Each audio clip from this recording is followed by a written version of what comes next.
ir pilnībā samainīts, tā teikt, šaha galds, nu, jeb tas izkārtojums uz šaha galdiņa, runājot par investīcijām, vai ne?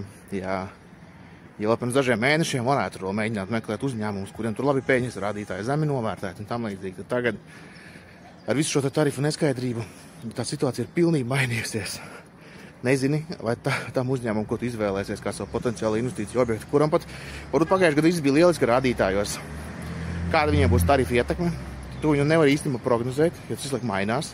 Zini, ka viņi var būt pamatīgi, vai viņi var arī nebūt. Bet ir neskaidrība, vai ne? Tu nezini, kā uzņēmums reaģēs uz to. Vēl tu nezini to, cik daudz no šiem uzņēmuma piegādātājiem, vai tālāk pēc tam ne tikai iepirkumu, bet arī pārdošanas, kuriem šos uzņēmumus pārdot, kā tur būs ar tarifiem, arī piegādātāji. Ja? Līdz to visos līmeņos ir neskaidrība.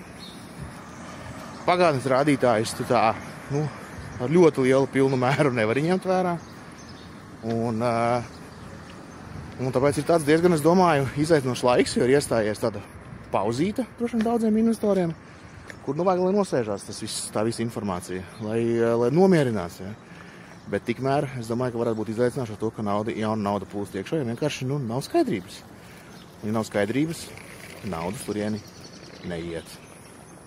Kā tas beigsies finanšu tirgos?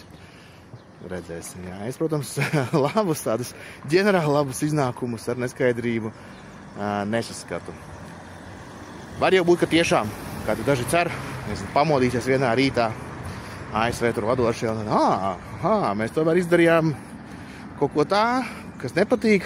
Darīsim tagad citādāk, tas viss bija tikai art of the deal, ja? Tagad mēs darīsim visu tā, kā patīk tirgiem, ja? Es domāju, tas vilciens ir aizgājis.